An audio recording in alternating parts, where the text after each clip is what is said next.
tablespoon and a half of vegetable oil in the pot. To that, I'm going to go in with an onion. Just sliced a small onion. To that, I've got about 8 cloves of garlic and a small Scotch bonnet pepper. The pepper is optional, but I like my curry to be spicy. And with the garlic, I smashed it, and you'll notice with the Scotch bonnet pepper, the seeds and everything else is in there, but it's a small guy. I'm not too worried about how spicy it's going to be because, again, I like it spicy. In goes fresh ground black pepper. If you don't have fresh ground, just use whatever you have. And ladies and gentlemen, this recipe would be very similar to ones I've shared before. I'm just going to turn my heat down to low, where instead of the leftover stewed pork, I am, you know, in those recipes I use leftover stewed beef, leftover stewed chicken. It's one of them dishes when you had any sort of leftover stewed meat, mommy would make this for us to eat with sada roti, and you know, it's curry potato or curry aloo with stewed pork. So all we're going to do now is let that sort of sweat down there, let that get nice and soft, release those flavors, and then we'll continue. Be sure to stir it ever so often. It's been on here for about 3 minutes now, so the time is right to go in with some more flavor. And we are making curry aloo or curry potato with stewed pork, so of course we need curry. So in goes that curry powder. And I also like adding a bit of anchar masala in there.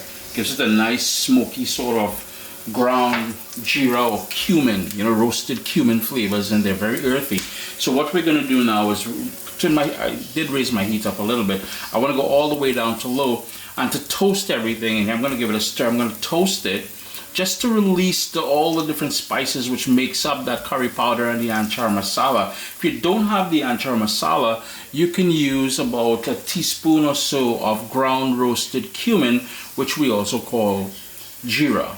After about 4 minutes, crank up your heat to medium, and your kitchen should have that lovely sort of perfume or aroma of a good curry happening here.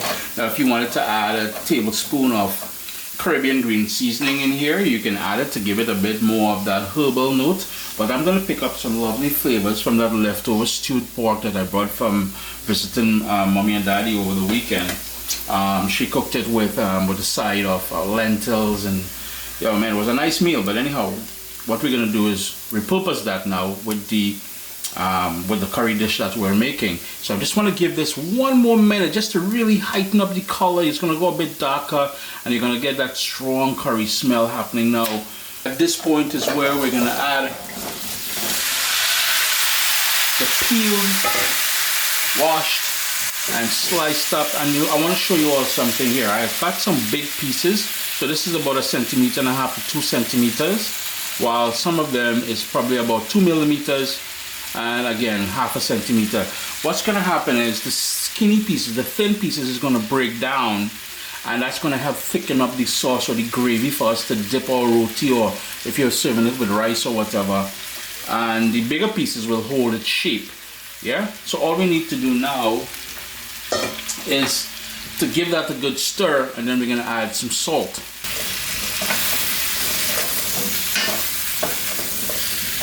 The whole idea is to sort of coat the pieces of potato with that curry base that we created there. You know, like garlic, the onion, the Scotch bonnet pepper, all those different elements, along with the spices of the curry. And of course we're going to need hot water to sort of boil this and make it nice and tender and come together nicely for us, yeah? In goes that water. And the whole idea is to cover the potato. Tap it down. We're going to sort of move it down just to make sure everything is nice and covered. Scrape the bottom to pick up the fond, which is the little bit of caramelization of all that spices and everything that happened on the bottom there. Bring this up to a boil. We're going to reduce it to a simmer and let it cook for about 20 to 25 minutes or so until it's nice and tender and starts breaking down and falling apart a bit. I need some more water. I'm going to add a bit more water in there. Before I do so, I want to make sure I add some salt in there. Later on we can adjust that salt. I did put the lid on it just to help bring it up to a boil quicker. You can see it's starting to do what I want it to do. I'm going to hit that to stir. Just one more quick stir. I'm going to leave the lid off now, bring that up to a boil completely, and I'm going to reduce it to a rolling boil just until the potatoes are nice and tender. In the meantime, if you have cilantro, or, well, in my case, I have cilantro, some people call it coriander, I chopped it up. Typically, we would finish it off with bandania, which is culantro or shadow benny. But for now, I got a nice bubble going. Yo man, this is pure comfort right here. It's been about 15 minutes and the potatoes are cooking faster than I thought it would. So this is where you gotta have to, you know, pay attention to what's going on. It's nice and thick. You can see the smaller pieces is broken down exactly how I want it. So at this point is where I'm gonna go in with the leftover stewed pork. Just gonna add that all in there. Try and get some of the, yeah, there's a bit of fat in there as well too, the grease on the bottom. That's what I want. That's part of the key to the entire thing. Just gonna work that into everything like so. And all I want to do is to heat that through, let some of that stew goodness, because that stewed pork has a lot of ginger and, you know, a host of other things Mommy would have put in there when she was cooking it. I'm just going to turn the heat down because I don't want this to thicken up anymore. Yeah? I noticed the big pieces of potato did exactly what I said it would. It held its shape. So yeah, we're just going to heat this through.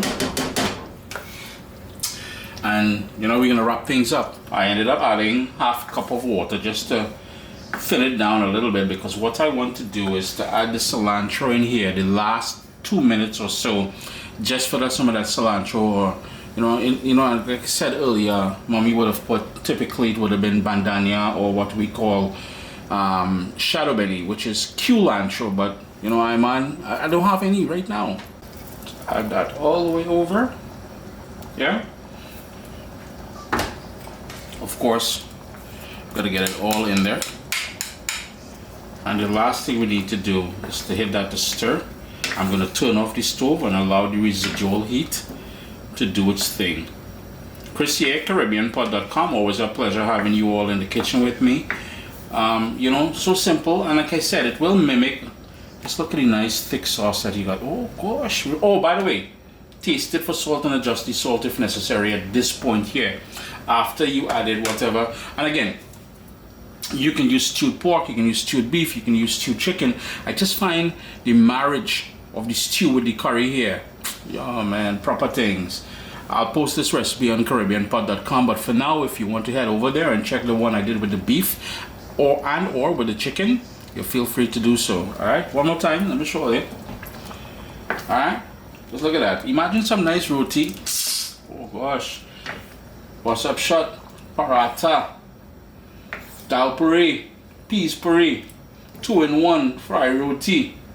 Oh gosh, let me just go and behave myself here.